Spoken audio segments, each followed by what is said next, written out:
I'm Özgen. And I'm Daniel, and welcome to Art Talks for Beginners. If you're wondering whether a painting is by Pissarro or Picasso, then you're in the right place. welcome. Welcome. What are we looking at today? Today's painting is pretty exciting, I should say.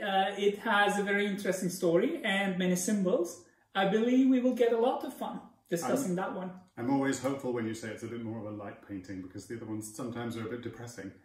Oh, yes, let's still think that it's a light painting. Okay. We will see. We'll see. Let's start with you again, Daniel. So tell us what you see in the painting and what are your first impressions about it. Let me see, walk through this picture. So first things first, let's state the obvious. We're eating, we're at a table together. Quite a lot of people around the table. I can see that there is a servant on the right-hand side. There's somebody kicking a dog in the front, which is a little bit odd, I think. He looks like he might be, I don't know, is he a jester, I'm thinking? He's got sort of funny clothes on. Maybe the clothes make you think like that. Yeah, maybe. Some very tight trousers on. I think maybe wanting to show off some muscular definition. His legs there. I see two dogs in the painting. One is on at the lap of this lady on the right-hand side. She is picking up some fruit from a plate with in this guy in pink, who's looking very intently at her. He's looking quite serious at her. Okay, that attracts your attention. Yeah. Which is the right point? He's looking this, not directly at us, but he's the only person who's not looking into the table. He's he fixed his gaze at the woman. Exactly, he's looking really intently at her. Yes. Which makes me think maybe he's poisoning her. No, I'm guessing. No. Please say no. Because he's offering something. Exactly. That's why you thought. Take this. What could be the other thing? If it's not trying to kill her, what could be his intention? Let me think. If it's not killing, maybe it's marrying. Yeah, more or less. It's like love or hate. It's he's just flirting. Go together. Yeah, he might be flirting. No. Okay. What else do I see?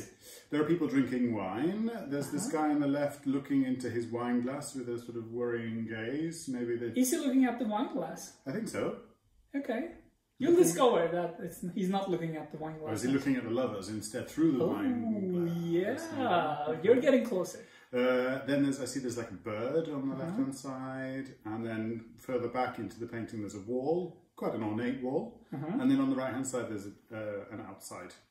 Goes like a doorway to the outside where it's, I don't know. After going through the painting with the first glance, now we will go into the details of the symbols that we have discovered.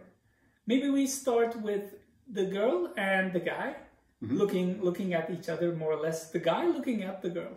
Let's just get a little bit closer, then you will see how his look at her looks like. It's really intense. Really intense. How does the woman react? She's not looking at him, actually. She's looking at the table, I think, isn't she? Is she acting cool, we can say? Yeah, she seems sort of a little bit not interested. Yeah, the guy is very interested, but the girl is not so interested. I really don't. It doesn't read to me like he is trying to flirt with her. It looks like he's waiting for an answer to something. Oh, you might think, but actually, in the real story, the guy and the girl are in love. Oh. They're secret lovers. See, okay. Well, that explains maybe why it's so intense then. Yes, but they cannot talk about it out loud or show it to the others. And what the guy is doing here is he's offering her some oranges. It's blood orange, actually. He's offering her, and she's acting quite cool because she doesn't want to show the others that she's in love with him as well. Right. And he shouldn't have done this either, because it's going to have consequences. Okay.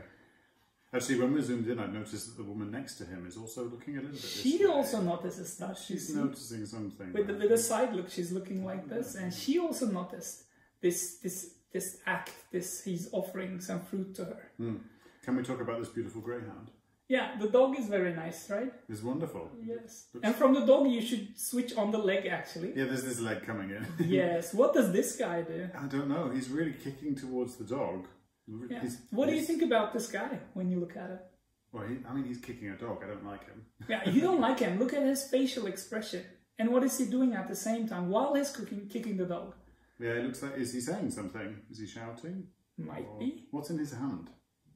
How does his facial expression look like? Yeah, angry. Yeah, he's very angry, and in his hand he's actually, you can look in front of him on the table. You can see. It's a nutcracker. Yes, he has a nutcracker in his hand, and he's cracking a nut. in his hand, and he's very angry while he's cracking the nut. At the same time, he's kicking the dog. So is it a kick or is it just accidental? Yeah, touching the dog. He's just basically disturbing the dog. You can even see it on the dog's face that he's a bit disturbed. He's more leaning towards the lady, feeling like, save me from this man. You might feel that this guy is an aggressive person. Yeah, it does feel like that. And the other he's leaning forward on his chair as well. It's very odd. You see that his chair is moving forward, so he's about to fall almost. Yeah. And overall, when you look at this figure, this is the only directly moving figure, which just takes the balance of the picture a little bit off. So it just creates a sense of dynamism in the overall painting as well. Yeah. And the guy behind this angry guy, the one with the wine? Yes, he has the wine glass up. It feels like more he's toasting for something. But at the same time, look at his other hand. Yeah, he's worried. He has it. Yeah, he's worried. Or he's suspicious because he has discovered something.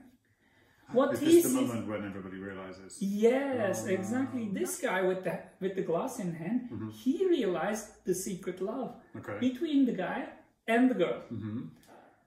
Are they real people? They're from the history. We will get to that. Okay. This actually, we can get to that. This is a story by Boccaccio, the famous Italian writer Boccaccio from the Renaissance time, early Renaissance times. It's from Decameron, his very famous book. And the stories in Decameron come from medieval times. So this is a medieval story, medieval Italian story. This is a medieval family. So what's the story? Is it Romeo and Juliet? It's not Romeo and Juliet, but it's Lorenzo and Isabella, actually. Isabella is the girl sitting on the right-hand side of the table, and Lorenzo is the one that is her secret lover. Yes, with the oranges. He's offering oranges to her. And they're secretly in love because they don't come from the same class. Isabella belongs to a little bit upper class, mid-class, we can say, because her brothers, who are sitting on the other end of the table, actually are merchants. And the dog kicker. The suspicious one with the wine glass and the one with the nutcracker are her brothers, and they are wealthy merchants. And Lorenzo is working for them as an employee. So he doesn't come from the same class with Isabella, so they cannot get married, they cannot be together. That's why they know this and they keep their love affair secret. But at this stage, when Lorenzo offers her the oranges and gives her a very intense look, then one of the brothers, the one with the wine glass, the suspicious one, realizes that they are in love. And they don't want them to be in love, of course, because they have another plan for Isabella to get her married. An arranged marriage. Yes, an arranged marriage to a wealthier man to use the money. Of course, they don't want Lorenzo to get married to their sister. It's like the oldest story in the book. More or less. They fall in love, but they can't get married. Exactly. Now you're going to tell me something awful happens and somebody gets killed. Yes, it is exactly. Yeah, it's another tragedy, we can say. Oh no. The story goes like this.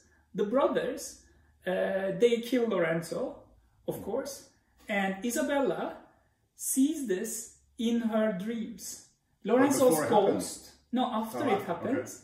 Lorenzo's ghost appears to Isabella in a dream and tells her where his body is. Oh my God. In the forest. This is like Shakespeare. It's like Hamlet. Oh, maybe, yeah, exactly. We have a lot of ghost stories there as well. And Isabella, following the instructions from the ghost, goes in the forest, digs up, finds the body of Lorenzo, and she wants to take it with her because she's so much in love with him. What does she want to do with it?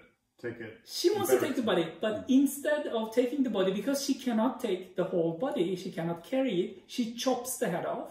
What? And takes the head with her. Oh my God. I know, it's hard to believe.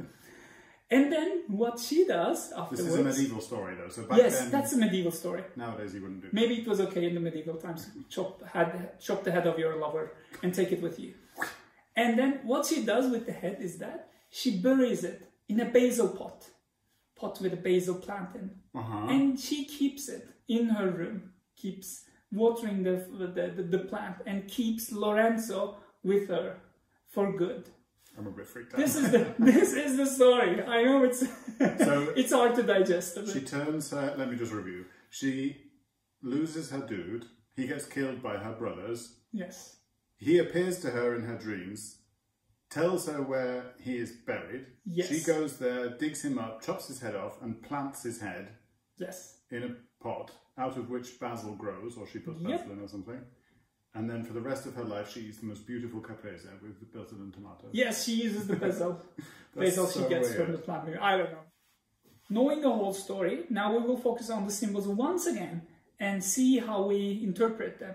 Okay. First of all, we go back to the orange, the blood orange, and you may see that it's cut in half, and it's a blood orange. So the thing that it's a blood orange and it's cut in half refers to the cutting of the head. Cutting of the head of Lorenzo, and he's going to be killed. So all these symbolic references are actually put in the orange. Right. I guess also his look at her is kind of maybe foreshadowing of the dream, like he's telling her to go and get his spirit. Maybe. You may think that he's appearing like a ghost and he's intensely connecting with her as well. Here. It feels like he wants to say something or ask something to her, so maybe there's that message from... Maybe. And you can concentrate a little bit towards the back, just get closer to the woman, and between the woman and the servant, you will see a basil pot. There's a big pot, and there's basil in it. So that is going to be the pot that Isabella is going to bury his head in. That's a little bit shallow for his head. Yeah, I mean, but that's a symbolic reference that she's going to do it. That just tells us what is going to happen in the story later on. There's another painter who is very well associated with the painter of this painting, who painted the next stage, Isabella with the pot of basil. You see here how Isabella really loves the pot so much that she hugs it, and she even puts her hair around it, so she takes really good care of her dearest Lorenzo. Now, knowing that how the story will end up, you focus on the aggressive brother, and he is the one who has the capability to, or the idea to kill this guy, kill Lorenzo. The one with the kick. Yes, we see how aggressive he is. He can easily be a murderer. And the bird of prey, you see, next to the other brother, it's also giving us a signal of that like there's going to be catching the guy and just killing Lorenzo. It's a bird of murder, prey, predator. As I said, predator. Yeah, so that's why it also emphasizes the same meaning of killing somebody, hunting somebody down. You may think. I guess coming back to the chair with the lean, and then you said it feels like the tension of it falling on the dog's paw is maybe a little bit also a symbol for coming for you. Yeah, something is going to come up. I mean, it's also to increase the tension in the painting. It's just, there's some tension between Lorenzo and Isabella. There's some tension between the brother noticing them. And there's also tension, this guy in the foreground poking at the dog and also is about to drop the chair on the leg of the other dog. Yeah. So it's a lot of points where you just get a bit of tension in the painting. Okay. Let's just try to analyze how the painting is formed and then try to guess from which period or from which movement it comes from. Okay. First, let's look at it. How do you see it? Is it a very balanced composition or is it very random? That's the first thing I was thinking of. I think it's quite balanced. All of the figures are about the same height across the painting. I think it's quite balanced in terms of left, right. But I think on the right hand side of the table there are far more people sitting at the table than on the left. That's a good one. More than that's a good one to notice. And do you think these people are put in a good perspective? I think the table looks quite natural. I think at least for the first maybe 3 characters on each side. But at the back, especially on the right, where there are all these people stuck in, it feels like there's maybe a meter or 2 of space between the table and the wall that's missing. So does it give you the sense of depth that you were looking for? No, it's a bit in a weird. Painting? Yeah, it's a bit odd. So we can understand from this is that it does have a sense of perspective, a linear perspective, but it is not truly correct, as if we see it in Renaissance, for example. In Renaissance, we see a very clear linear perspective, which makes the sense of depth very understandable for us. So we just natural for us. We really feel which figure is closer to us and how much distance there is between figures. But especially on the right-hand side, as you notice, the figures look like as they were collaged on top of each other. Exactly. There's almost no sense of depth. But that sense of depth, I guess, towards the back.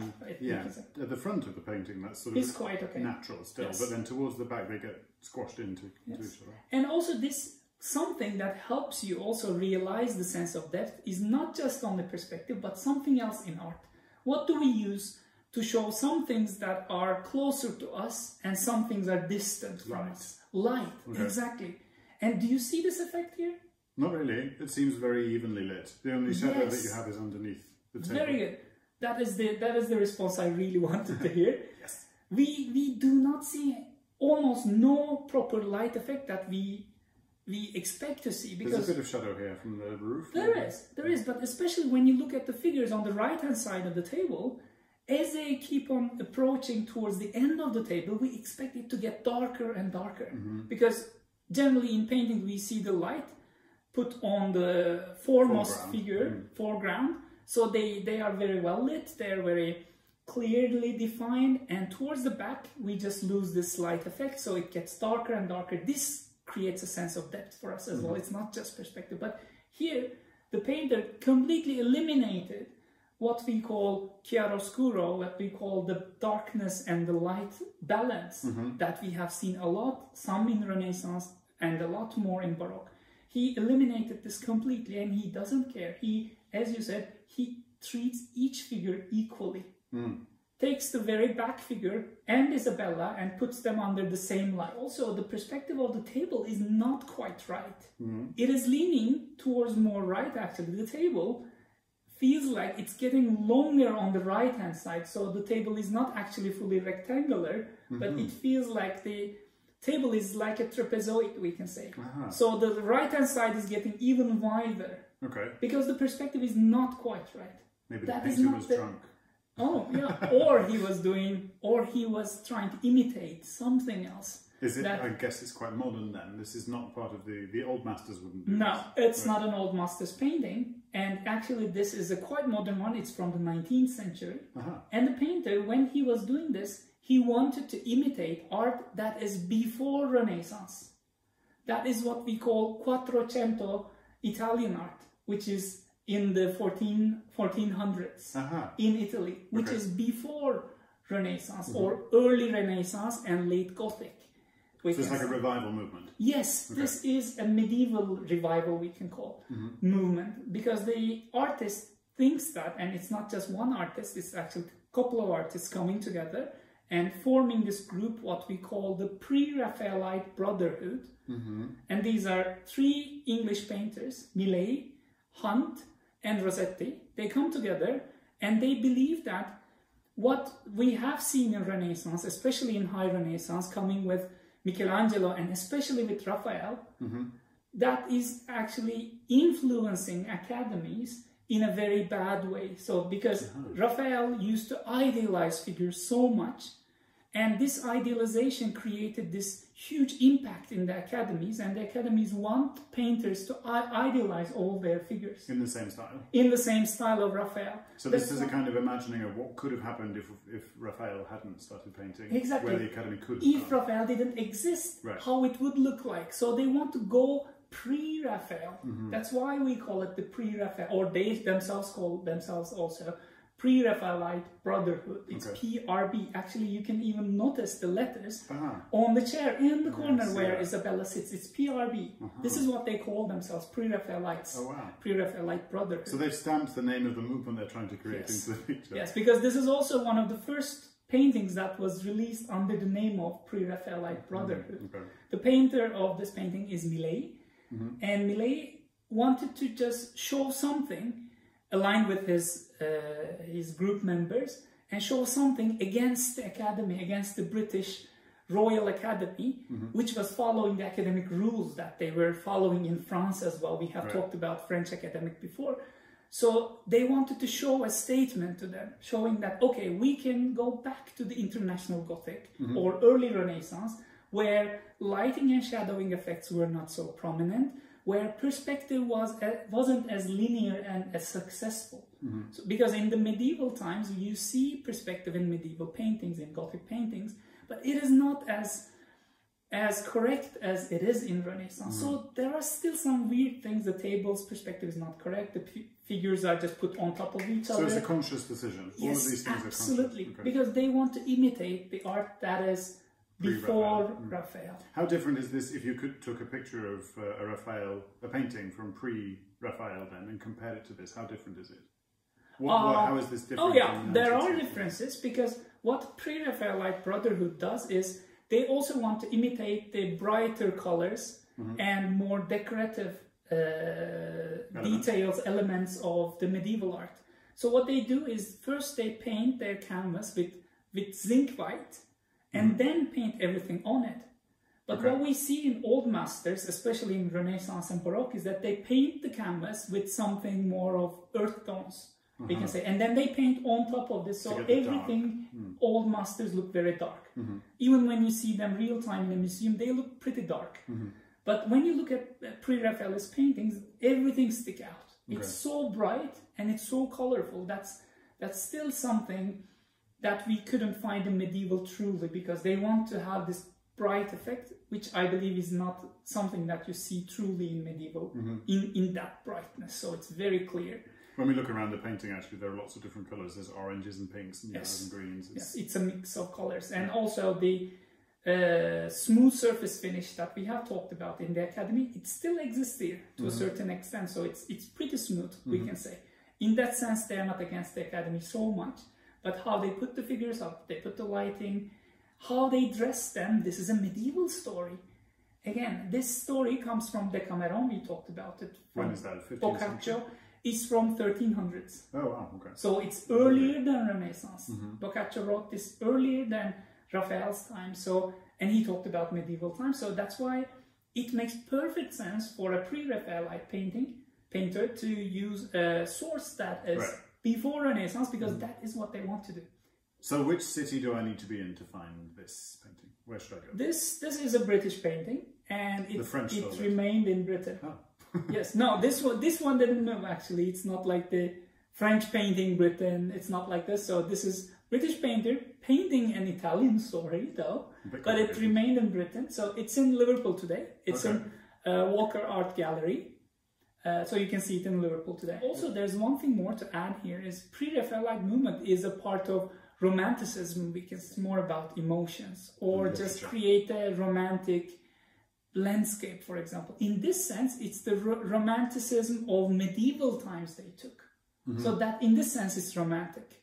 It's a part of Romanticism movement, because they go back to the past and they think that what they live in today is not romantic. The approach today is not romantic, but they're romanticizing it by going and looking back to the past. The good old days. Just taking all the inspiration from medieval times. Yeah, the good old romantic days of the medieval, where you fell in love, got killed, got your head chopped off, put in a basil pot. And all these nice events. Very romantic. So, thank you very much for watching us. That's all for today with Isabella and Millais. Stick around for more of my tragic experiences. And stay tuned in for Art Talks for Beginners. Thank you. you. Bye. Goodbye.